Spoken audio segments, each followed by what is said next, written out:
So here we have a beautiful mantis. So this is a praying mantis. So the praying mantis are common here in North America, especially in California. That's where this one's at.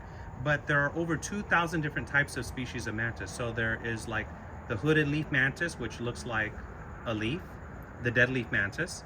There is the orchid mantis, which looks like a flower orchid, so it blends in perfectly. But as you can see, this guy here blends in perfectly to the green environment. He was caught near one of these moth zappers, so he was picked up and put over here to prevent him from getting electrocuted. So of the approximately 2,000 species of mantis described today, almost all are tropical creatures. Just 18 native species are known from the entire North American continent. About 80% of all members of the order Mantid belong to the Mantodea belong to a single family, the Mantid. The mantis we often see in the US are exotic species. So here's what's interesting. It says, you're more likely to find an introduced mantid species than you are to find a native praying mantis. The Chinese mantis was introduced near Philadelphia, Pennsylvania about 80 years ago. The large mantid can measure up to 10 millimeters in length. The European mantid is a pale green and about half the size of the Chinese mantid. European mantids were introduced near Rochester, New York nearly a century ago. Both the Chinese and European mantis are common in the northwestern US today. Okay. So if you try to sneak up on a praying mantis, you may be startled when it looks over its shoulder at you.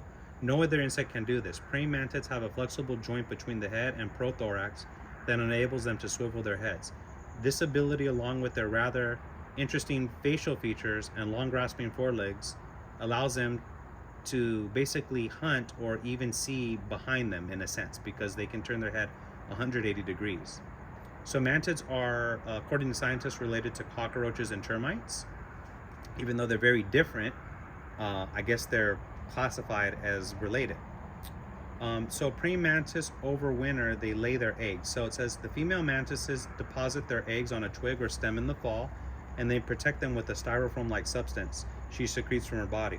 This foam protects the egg's case, or ootheca, in which her offspring will develop over the winter. Mantid egg cases are easy to spot in the winter when leaves have fallen from shrubs and trees. But be forewarned, if you bring an overwintering ootheca into your warm home, you may find your house teeming with tiny mantids, so it's best just to leave them. So the female mantids do cannibalize the male partner sometimes. In some instances, she'll even behead the male right before they're done mating. So as it turns out, a male mantid is even, it says the male, even without the brain, this is so interesting. It says, as it turns out, a male mantid, when his brain, which controls his inhibition, is detached, his abdominal area, which controls the act of copulation, can still act on its own. So the male does not need the head in order for the body to still work. So it's really interesting. Cannibalism does vary across the different mantid species, which estimates from about 46% of all encounters to none at all.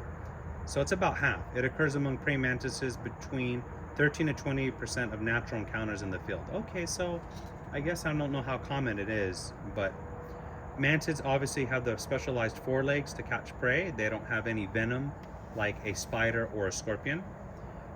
Praying mantises are not necessarily beneficial insects. This is because they eat so much other things. They'll eat things that are like crickets and roaches, which may be annoying, but then they may eat something like a ladybug or a butterfly or a bee, which is a pollinating insect. So they're not necessarily beneficial. I guess it just depends. So they only have one ear, so they're not able to detect the direction of sound or its frequency. So, that's really interesting. I'm just getting you guys some information here online. So the dead leaf mantis. So I kind of want to show you some of the other mantids here. So let me have the director of the audience turn the camera this way. I want to kind of show you all some of the other mantids. So let's take a look at some of them here. So this is the spotted eye mantis. Can you all see that?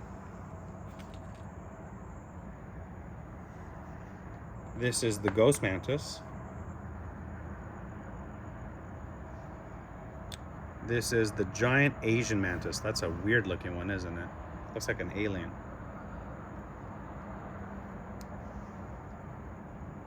That's the giant Asian mantis. Kind of looks like the one we just saw there. I'm sorry. Is that the giant Asian? That's the giant Asian mantis. I think this is just a traditional, that's just a traditional praying mantis. This is the Indian flower mantis. You can kind of tell it looks like a little flower. And this is the orchid mantis. You can see it looks like a flower. They look like pink orchids. And they'll hunt bees, things like that. But when they're born, they're actually black and they kind of blossom into that pink as they're older. That looks like, wow, look at that one. Arizona unicorn mantis. Look how pretty that one is.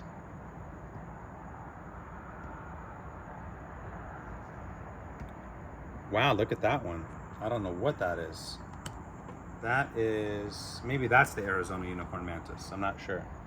Kind of looks like it because it has a little horn on its head. But anyhow, yeah. Go back to that guy there. But yeah, that's the praying mantis. Let me know if you've ever had a praying mantis as a pet, what you think about him. Are you able to see him there? Where is Buddy at? Let me see. Where is this guy at? There he is. You can see how well he blends in. Wow, look at that. That is a beautiful insect. So you can see the green allows him to blend in perfectly into his environment. I believe this is a male because usually the females are a lot thicker. However, this could be a juvenile female. If somebody knows about insects, please let me know. Is this a male or is this a female? But look how well it just camouflages into its environment. So this one was caught near a insect zaptor that kills prey.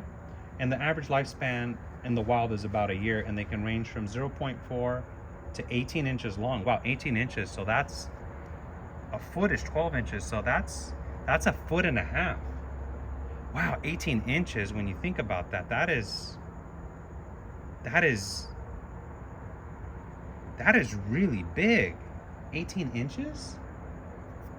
So think of like a ruler plus 6 inches. That's a really big mantis. I bet that size they can probably hunt small rodents and things like that. That's a really big insect. But they don't really live long, but they are a beautiful, beautiful creature. Let's see if I can zoom in on this guy and get you all some better. There we go. Look at that. Those are those two big bulbous eyes. Cleaning himself off. But yeah, I hope you all enjoyed that little educational video about the praying mantis. See you all soon.